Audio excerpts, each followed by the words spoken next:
Жараткан Алла Таалага мактоо шүгүрлөрдү жана анын элчиси биздин сүйүктүү пайгамбарыбызга салам салаваттарды айтуу менен сөзүмдү баштаймын. Кымбаттуу көрүүчүлөр, Манас телеканалында Куттуу Рамазан берүүсүн көрүп жатасыздар.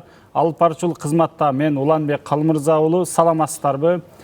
Ардактуу калайыкка, кымбаттуу көрүүчүлөр, баарыңыздардын мына ошентип баарыбыз күткөн Куттуу Рамазан айынын кирип келиши менен баарыңыздардын чын жүрөктөн куттуктаймын. Ушул Куттуу Рамазан айында баарыбыздын туткан орозолорубуз, берген садакаларыбыз, жардамдарыбыз, ооз ачарлыктарыбыз, иптарлыктарыбыз, саарлыктарыбыздын баардыгы Алла Тааланын даргөйүндө кабыл болсун жана эселеп сооп жатсын деген тилектемин. Албетте баарыбыз ушул күткөн, издеген ушул Рамазан айында өзүнүн максатына жете турган руханий жактан, маанавий жактан жана деги эле өзүбүзгө ден соолук жактан дагы бүт пайдаларын өзүбүзгө алууңуздарга, баарыңыздарга тилектешмин. Мына ошентип бүгүнкү биринчи эле берүүбүздө, биринчи эле программада баарыбызга керек болгон ошол Рамазандагы орозо ибадатынын фыкых жактан өкүмдөрү, себеби биз бул өкүмдөрдү билбесек, бул орозобуздун негизги өтөөсүнөн маселе чыгышы мүмкүн. Биз ошол биринчи эле берүүдө орозонун маани маңызы, кантип кимдерге парз, качан ооз ачар, качан орозо бузулат жана ошондой эле бүгүнкү күндөгү жаңы темалар бар. Ошолорго кантип жооп беребиз деген суроолорго жооп издейбиз. Ал үчүн бизге Кыргыз-Түрк Манас университетинин теология факультетинде ага окутуучу, доценти милдетин аткаруучу доктор Айтмамат Кариев агайыбыз келип отурат. Кош келипсиз агай. Учурдан пайдаланып, сиздин дагы ушул кирип келген Рамазан айы кут болсун. Сиздин дагы бул айда кылган баардык жакшы иштериңиздер Алла Таала тарабынан кабыл болсун демекчимин. Рахмат. Агай, эми албетте бул өзгөчө бүгүнкү биринчи көрсөтүүбүздө эң негизги болгон илмил хал, негизги фыкыхтык өңүтүнөн орозо ибадаты кандай ибадат, кимдерге парз, өкүм эмне, кандай кармаш керек, ошондон айтып бериңиз агайым. Бисмиллахир-рахманир-рахим ва бихи настаин деп Кудай Таалага мактоо алкоолорду айткандан соң пайгамбарыбызга дубай салаваттарды айтып, ушул берүүлөрүңүздүн эл журтка, жалпы мусулман ааламына пайдалуу болушуна тилектешмин. Баарыбыз көптөн бери күткөн, сагынып, күтүп жүргөн куттуу орозо айы, Рамазан айы да мына жакында кирип келди. Бул ай жалпы мусулмандардын ынтымак ыракечтигин бекемдеген, ырайымдуулугун, мээримдүүлүгүн, берекенин айы болуп эсептелип, ошолорго себеп болгон болсун деймин. Анан ушул айда кылына турган баардык ибадаттарды, ошол саарлыктан баштап иптарлыкка чейин кылынган ибадаттарды, хатмыл Курандарды, зикирлерди, өгүт насааттарды, өз алдынча өзүн өнүктүрүү максатында окулган ар бир диний китептерди жана башкалардын баардык ибадаттарын Алла Таалам кабыл кылган болсун дейм. Амин.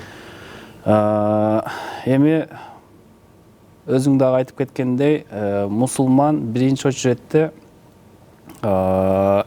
жеке милдети катары биле турган орозого тийиштүү кээ бир өкүмдөр дагы бар. Эми орозо дегенде Кудай Таала менен пенденин ортосундагы гана ибадат болгондугу үчүн бул ибадаттын риядан, башкача айтканда эл көрсүндөн бир аз алысыраак болгондугу үчүн мунун сообу дагы чоң. Сообу чоң болгондугу үчүн кээ бир оор шарттар да талап кылынган. Сөздүк мааниси оолактыруу, бир нерседен алыс туруу, алыс болуу деген мааниге келсе, эми терминдик мааниси ушул Багымдат намазынын азанынын айтылышынан мурда 5 мүнөттүк, 10 мүнөттүк убакыт кыскасы. Ошол убакыттан баштап шам намазынын азаны айтылганга чекти жеп ичиштен, жыныстык катнаштан жана башка ошону менен бирге орозо кармоочуга жарашпаган адеп ахлактык көрүнүштөрдөн алыс туруу максатында Кудай Таала үчүн кылына турган ибадат деп айтып кетем. Албетте бул орозо туурасында биздин ыйык китебибизде Кур'ан-ы Каримде Бакара сүрөсүнүн 183-185 аяттарда көп маалыматтар бар. ошол жерде ороз айында бул Кур'ан-ы Карим, ыйык Кур'ан-ы Карим түшүрүлгөн ай экендиги, башка айлардын султаны экендиги айтылып кеткен. Ошону менен чогуу орозонун дагы фамен шахида минкум аш-шахра фалиясум, башкача айтканда кимде-ким ошол орозо айына күбө боло турган болсо, анда орозо кармасын деген буйрук дагы бар. Бул жагынан алып караганда аят менен бекитилген бир өкүм болуп эсептелет. Фарз деген мааниге келет. Ошону менен бирге кимдерге парз деген суроо жаралып атат бул жакта. Эми албетте орозо кармаганга күчү жеткен ар бир акыллы ордунда 6 азасы аман болгон кишиге парз деген маани билдирет. Эми кимдерге парз эмес деген дагы суроону кубалап ушундай эме келип калат. Ошол эле аят каримада фамен кана минкум маридан ау ала сафарин фаидат мин аям ухар деген дагы жери бар.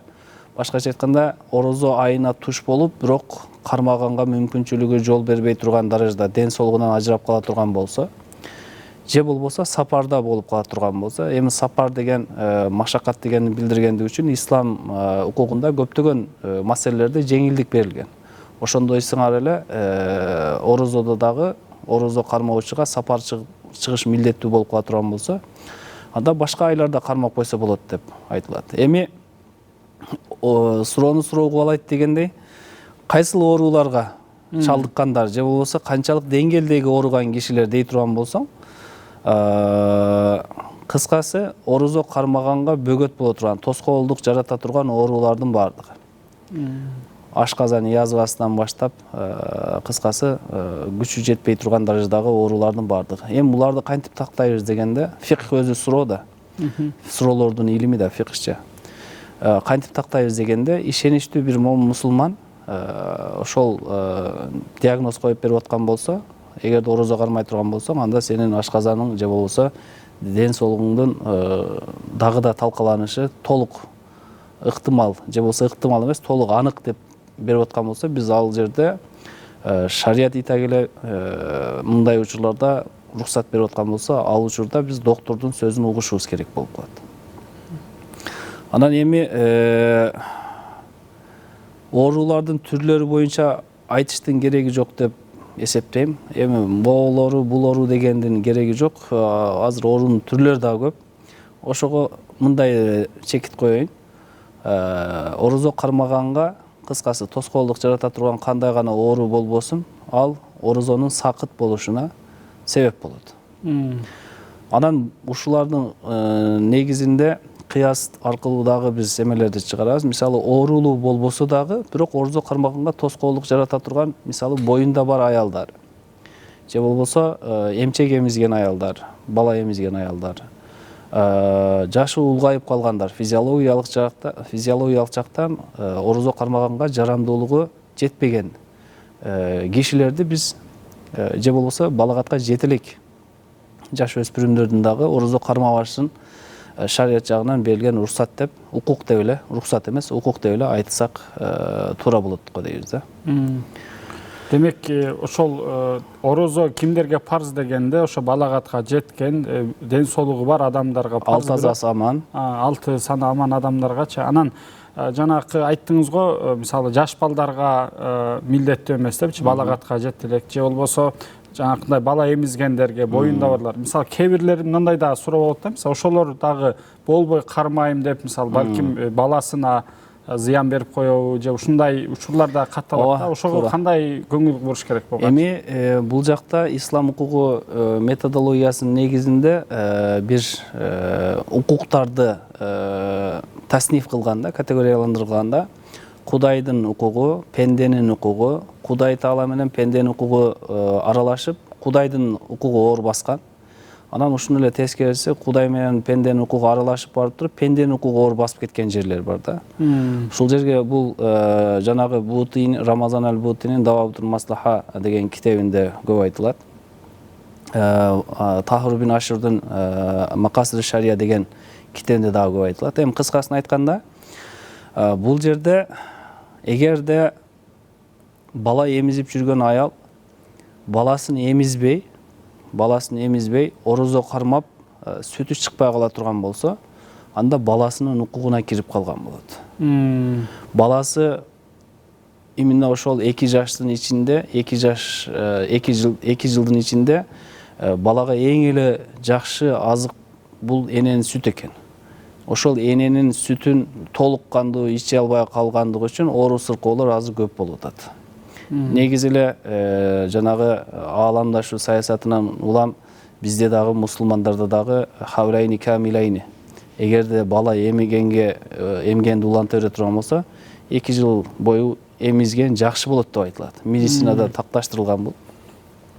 Бирок биздикилер 6 айдан 7 айдан кийин эле чыгарып коюшат. Анан ошонун айынан деле бешиктен бели чыгып эле баланын бир канча ооруга чалдыгып калышы дагы болуп атат. Демек бул жерде Кудай парз кылган, бирок ошол бала эненин сүтүнө муктаж болгону үчүн баланын укугу Кудайдын укугунан жогорураак туруп калат. Кудайдын укугу жокко чыгат деген маани келбейт. Кийин эмчек эмизип бүткөндөн кийин, кийинки канча бир жылдан кийин анан тутуп берип кое берет аны. Демек бул жанакындай эми баягы кээде көр такыбалык деп коебуз, же болбосо ушундай баягы сезимге азгырылып, балким мисалы бир ибадат аткарам деп башка бир баланын укугу же ошо баланын ден соолугу дейли, ошого да зыян берип коюшубуз мүмкүн экен. Демек ушул руксатты дагы балким туура пайдалансак да. Эненин өзүнүн ден соолугуна деле зыян келип калат да. Себеби эне ошол баягы витаминдерди топтой турган учурга туш болуп калган учур болуп калса, эгер орозо, анда ал баланы да эмизиш керек, ошо менен бирге өзүнү дагы топтош керек да. Иммунитетин жогорулатыш үчүн витаминдерди топтош керек. Ал деген киши 3 саатта бир тамак танып туруш керек деген мааниге да келип калат да.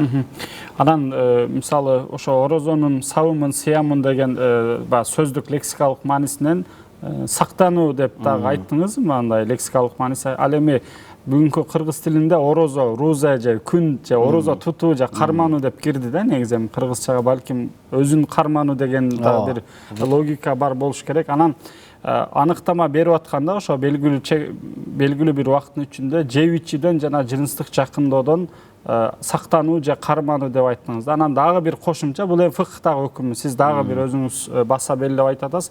Ошо орозо кармачууга жарашпаган адеп акылактык кээ бир нерселерден дагы узак болуу депчи. Мисалы ушуга дагы негиз иретинде орозодо мисалы сүннөт амалдар, мустахап амалдар, мисалы кайсы нерселер да көбүрөөк ушуну дагы айтып өтсөңүз. Эми ооба, мустахаптар башка, макру амалдар башка, арам кылынган амалдар башка.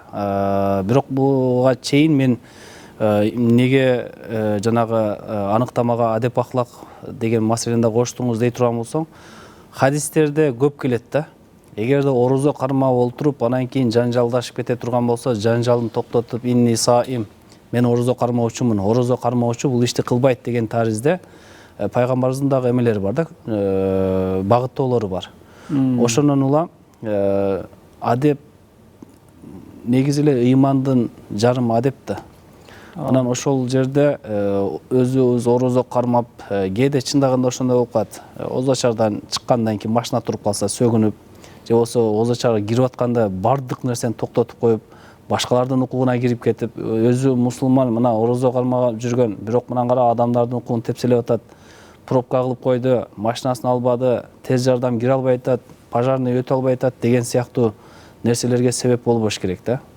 Ошо мусулман кынтыксыз адепке ээ болгон, үлгү болгон киши болуш керек. Бул бир. Анан макру амалдар дегенде эми жөнөкөй ашпоз милдети жүктөлбөгөн кишилер бир нерсени жеп ичпестен дамын татып кайра түкүрүп коюшу. Бул мисалы сырттан караганда дагы орозо кармоочуга жарашпай кала турган макру амалдар. Анан ошол убакта эми жаш жубайлар, жаш жаңы үйлөнгөндөр көпчүлүк учурда өбүшүп, жытташып деген маселелер бар. Эми алар дагы андан кийинки иштерге өбөлгө болуп калбасын деген таризде садды зарияда макру деп айтылат. Анан сооптуу иштер эми мустахап иштер, бысмылда дегенде эле ошол орозону кармаганда саарлыкка туруш керек. Пайгамбарыбыз дагы көп жолу көрсөтмөсүндө айтып кеткен, ошол саарлыкта береке бар. Анан саарлык кармап туткан орозонун сообу дагы жогору болот.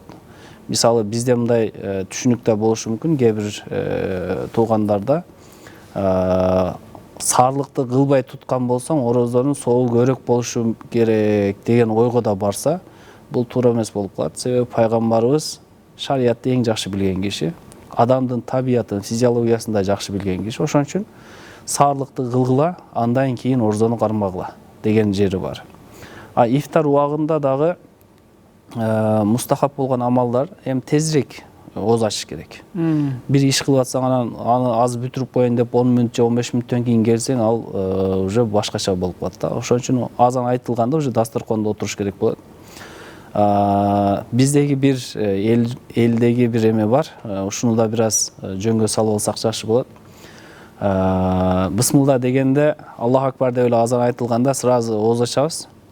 Ачыш керек туура. Бирок курсак жыртылганга чейин жеп, анан шам бар эле, шамды окуп келейин деген болбой калат да. Шамды дагы ошол баягы бир аз курма суу менен ачып, же болбосо башка нерселер менен ачкандан кийин бир аз тест татымдардан татып туруп, андан кийин барып намазды жалпы окуп, келип алып туруп, андан кийин куптанга чейин, тарафикке чейин эмне кылса дагы өзү билет.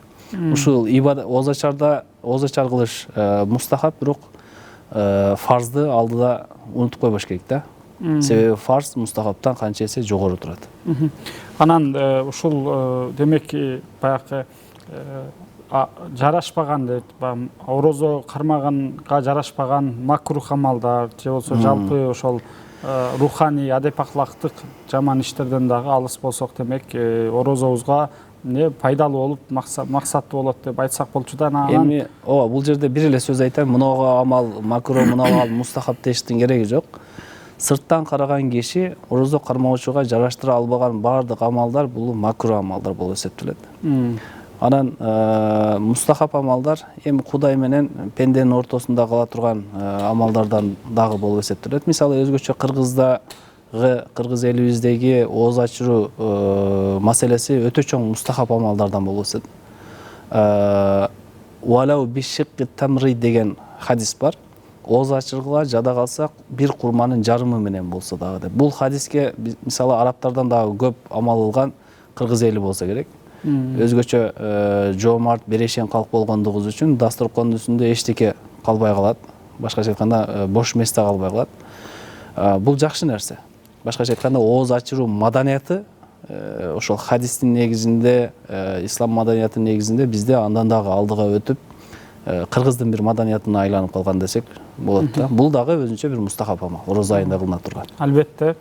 Анан ошол эми орозодо ушул айда кээде мисалы денин сак дейли, орозонун башында же эртең менен дени сооң эле жакшы абал болосуң, же кээде ушундай ден соолуктан улам, же кусуп, же башка нерселер улам сөзсүз дароо шашлыш дары ичи, же билбей оозун ачып калган учурлар болот да, мисалы байкабайчы же башка бир нерселерден улам. Ошол учурда качан каза болот жана качан кафарат болот? Мисалы ошолорго да токтолуп кетсеңиз, себеби булар өзгөчө аябай бул айдын башында маанилүү. Себеби бардык теле көрүүчүлөр дагы бул нерселерди билүүсү кажет деген ойдомун. Фикхта бир эреже бар.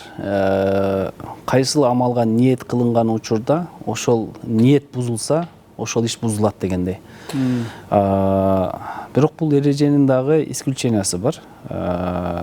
Биз эртең менен туруп навайта насума саума шахр рамадан минал фажри илал магриб халсан лиллахи Аллаху акбар деп ниет кылабыз. Орзо киргенге чейин дагы бир ниет кылабыз. Эми кыскасы ниет кылып баштадык, бирок өзгөчө биринчи, экинчи күндөрдө көбүрөөк ушундай эми күнүмдүк адам, күнүмдүк турмуш тиричиликте адашып калышы, билбестен жаңылышып калышы турган кеп да. Өзгөчө мисалы үй кожойкелери.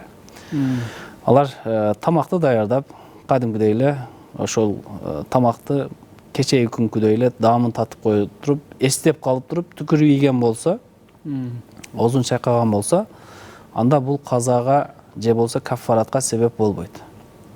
Бул кадимки эле орозосун уланта берет. Билбей калып, кокустуктан улам кылынып кала турган болсо, ооз ачылып кала турган болсо, орозосун улантыла берет. Себеби пайгамбарыбыздын хадиси бар.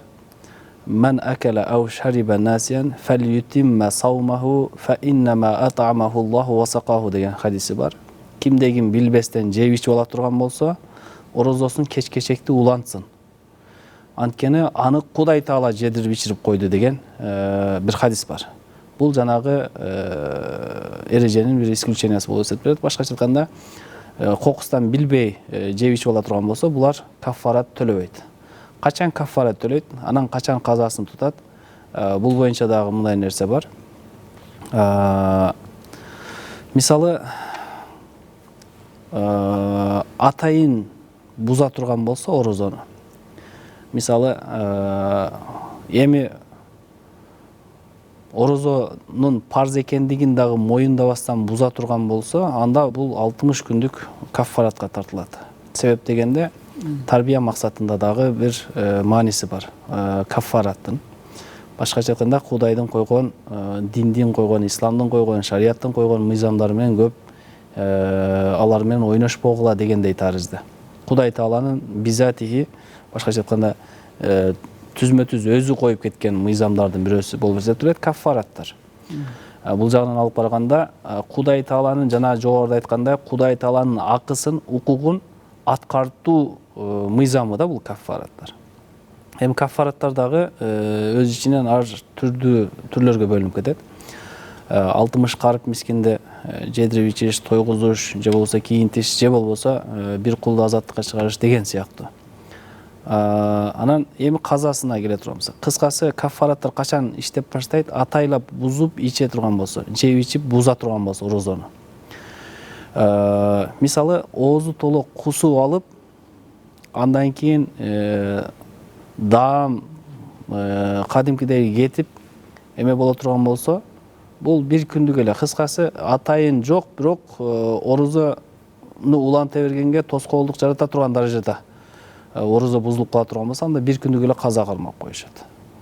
Ушундай эмеси бар. Ниетке жараша. Иннамал амалу бинният дегендей, ниетке жараша өкүмдөр дагы өзгөрүп кете берет бул учурда. Анан көбүнчөсү баягы айтып калат го, мисалы суроолор берет. Мисалы кафарат десе, мисалы 2 күн болсо, дагы 60ка 120 күнбү деп, ушундай дагы. Эми туура шарият койгон нерсе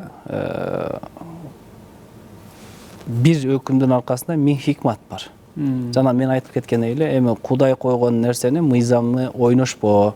Себеби 120 күн сен өлгөнгө чекти дагы арты менен тутканга кудуретиң жетпейт, чамаң жетпейт. Ошон үчүн чамаң жеткен ишти кыл дегендей тарыздеги эмелер да буларчы. Мыйзамдар десек болот.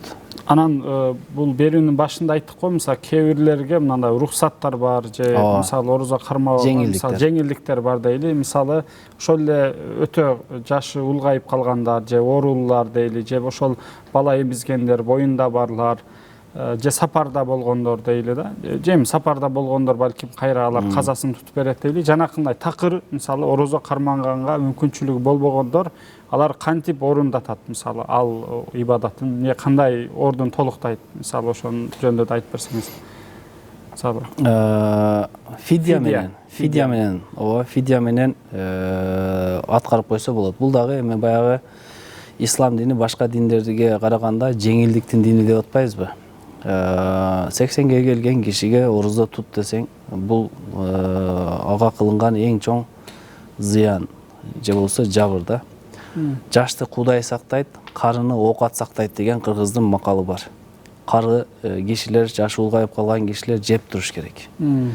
Өзгөчө азыркы учурда булар сөзсүз түрдө ушул шарият берген фидия эмесин, уруксатын колдонсо болот да. Жеп ичкенге муктаж болуп туруп, же болбосо дени сак боло турган болсо, оору сыркоосу жок болсо, чамасы жете турган болсо, тута берсин.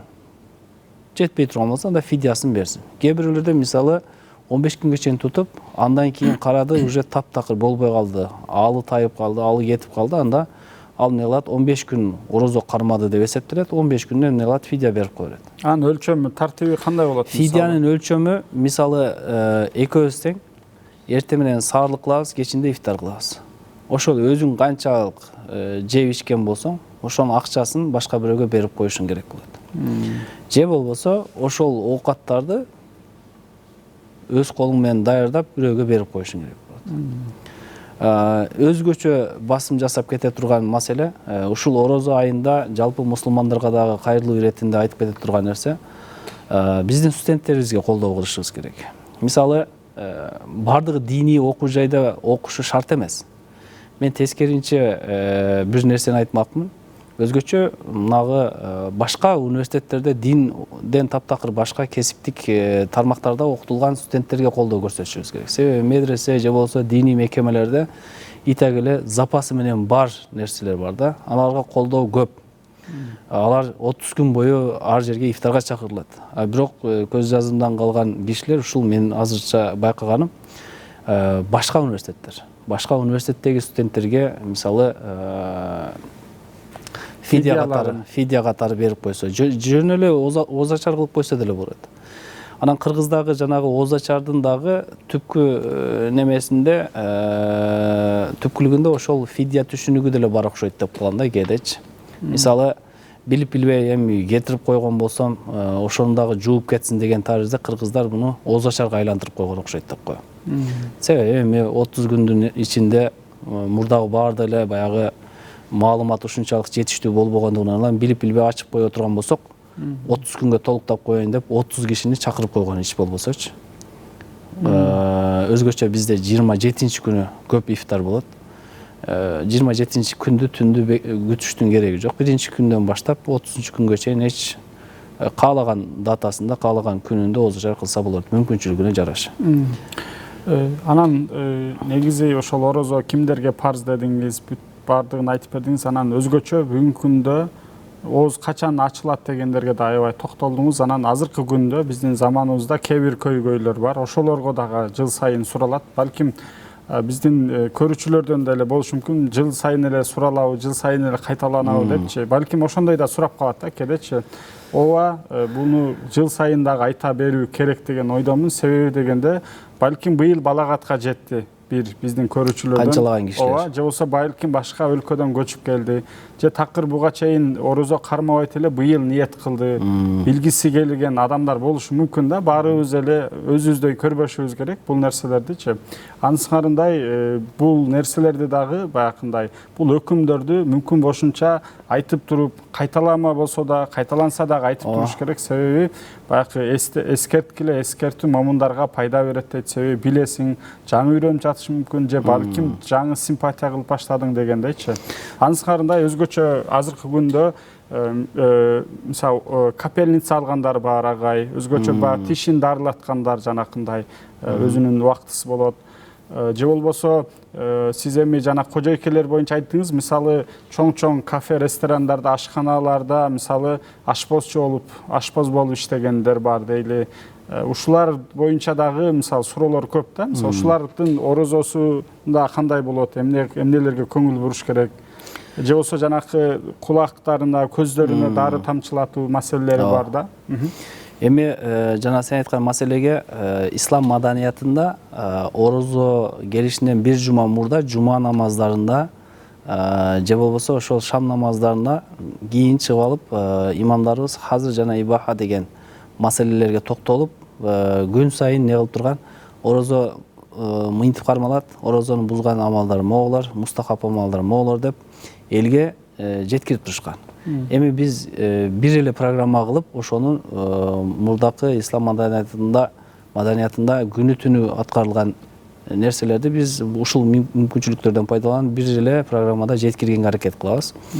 Быйылдан кийин деле келебиз, быйылдан кийин деле ушул эле былтыркы орозону бузган нерселер быйыл дагы бузат. Мустахап амалдар быйыл дагы мустахап дебейбиз, дейбиз. Ошону менен бирге жаңы маселелер да кошуп кетебиз. Жана сен айткандай, өзгөчө көзгө, кулакка дары тамчылатуу, дары тамызуу бул орозону бузбайт. Мен бир ушул лор менен сүйлөшүп калганда, ошо чет элде иштеп жүргөндө ушул орозо чындаганда кулакка бирдемке тамчылаткан болсо орозого тоскоолдук жаратабы деп лор менен сүйлөшкөндө күчтүү бир адис экен.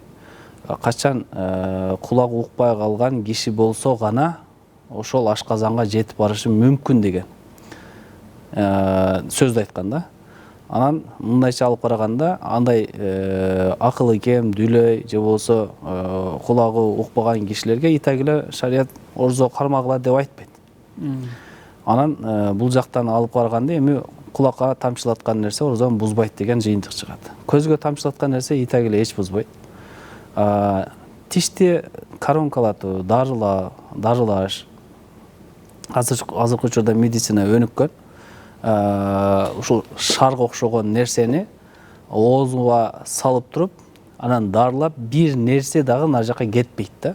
Эгер ошондой нерсе, ошондой таризде өзүм дагы кылдырып көрдүм, орозодо эмес, эмне башка учурда. Мен ошондой кылдырып аткандан анан кийин эстеп калдым да ошол жерденчи. Орозону таптакыр бузбайт экен деп.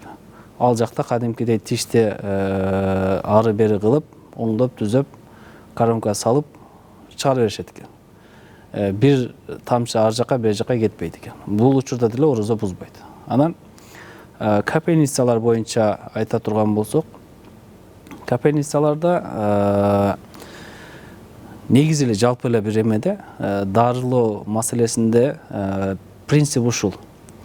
Эгерде орозонун мааниси эмне эле, ошол жеп ичиштен тыйылып, өзүнүн алсыздыгын моюнга алып, кам сүт эмген пенде өзүнүн алсыз экендигин аңдап түшүнгөндөн кийин Кудай Тааланын астында тизе бүгүп, мен сенин кулуңмун деген нерсени алыш керек эле да. Анан бул жерде жеп ичиштен тыйып атабыз да. Ошондо гана ошол аң сезимге келип атат. Жанагы бул жерде айта турган нерсе, кыскасы азык боло турган мааниге келбесе, алып аткан дары дармектер орозону бузбайт деген дагы өкүм чыгат. Кишиге кадимкидей кубат бере турган, күч бере турган, азыктандыра турган эме боло турган болсо, дары дармектер боло турган болсо, орозону буну кыяс кылабыз, орозону бузду деп. Кадимки жеп ичип алганга окшотуп эле бузду деп коебуз. Ушундай. Анан дагы толтура эмелер бар. Биздин баягы Мажмуъ аль-Фикх ислами деген жалпы ислам окуучуларынын курултайы бар. Ошол жерде алынган өкүмдөр бар. Ал жакта дагы көбүрөөк айтылган маселелер дагы бар негизи. Жа ашпозчулар боюнча. Ашпозчулар жайларда, ашканаларда. Ашпозчулар болсо, ифтарлык кылгандарга, көптөгөн адамдарга мисалы. Мисалы, үй кожойкелери же болбосо 10 кишиден баштап 1000 кишиге чекти тамак бышырган ашпозчулар, булар бардыгы даамын көрүп, түкүрүп, анан кайра оозун чайкап койсо боло берет. Буга шарият уруксат берет. Дегустаторлор боюнча боло турган болсо, аларды эми орозону кийин кармаш керек болуп калат. Эми күнүгө жанагы даамын татып, анан эме бербейт алар. Менимче ал нерсени орозодон кийин деле кылса, орозодон эмес, ооз ачардан кийин деле кылса боло берет да. Дегустация эмесин. Чоң рахмат агай. Албетте бизге ошол орозого тиешелүү, бул ушул кыска убакытта орозого тиешелүү негизги укуктук, фыкхтык маселелердин негизгилерин айтып өттүңүз, батырып өттүңүз. Сизге чоң рахмат. Анан бүгүнкү сизге гана берейин биринчи жолу. Ушул бүгүнкү орозонун бүгүнкү күндөн пайдаланып, жалпы элибизге эркин микрофон, бир жакшы өзүңүздүн каалоо тилегиңизди айтып койсоңуз да болот. Орозо айы руханий азыкты камсыздап ала турган, Кудай Тааладан берилген бир мүмкүнчүлүктөрдүн айы болуп эсептелет. Ар бир орозону кармаганга жоопкерчиликтүү болгон ар бир мусулмандын ушул азыкты өзүнө 1 жыл бою дагы кийинки орозого чейин жете турган абалда камсыздап алышына тилектешмин. Ошону менен бирге орозо жалпы мусулмандарды үммөттүн башын бириктире турган, бир сезимди тең бөлүшө турган, бир дасторконду тең бөлүшө турган, бир курманы тең бөлүшө турган, башкача айтканда биримдикке алып келе турган айлардан болсун деген тилектемин. Жалпы мусулмандардын кармаган, кармай турган орозолору Кудай Таалам тарабынан кабыл кылынган болсун. Рахмат. Айтканыңыз келсин, сизге чоң ыраазычылык билдиребиз. Буюрса, ушул сиз айткан өкүмдөргү дагы эске алып, орозобузду аман эсен 30 күн бою ошол бузбастан, ошол сүннөттөргө, мустахабтарга амал кылып, макрух иштерден арылтып, жакшы өткөзүп алуу насип болсун. Сизге да чоң ыраазычылык билдиребиз. Ардактуу көрүүчүлөр, дагы бир жолу учурдан пайдаланып, ушул бүгүнкү кирип келген Рамазан айы кут болсун демекчимин. Албетте, Рамазан айындагы орозо ибадаты жеп ичүүдөн жана жыныстык жакындоодон тыюлуу деп минимум жагы айтылса дагы, бүгүнкү көрсөтүүдө агайыбыз да баштап белгилеп кеткендей, адеп ахлактык, руханий жактан дагы тыйылып, ошол жаман сөздөрдөн, ушак айыңдардан, бирөөгө жалган жалоо, сөз ташуу, деги эле ошол ар бир кулк мүнөзүбүздө, кыймыл аракетибизде, башкаларга болгон мамиледе дагы өзүбүздү карманып, контролго алып, бир баягы сообузду артыра турган бир айлардан болсун, жана орозолорубуз дагы өз максатына жеткен бир орозолордон болсун дагы. Мына ошентип акыретте дагы ушул орозодо кандай сүйүнүп, бүгүндөн баштап сүйүнүп, ооз ачып, ифтарлык кылдык, акыретте дагы бейиште жакындарыбыз менен, пайгамбарыбыз менен, Алла Тааланын жамалын көрүү менен бирге ушинтип сүйүнүп бейиште дагы бирге болуу насип болсун деген аруу тилектер менен бүгүнкү берүүнү жыйынтыктайбыз. Кийинки берүүлөрдөн көрүшкөнчө саламатта туруңуздар.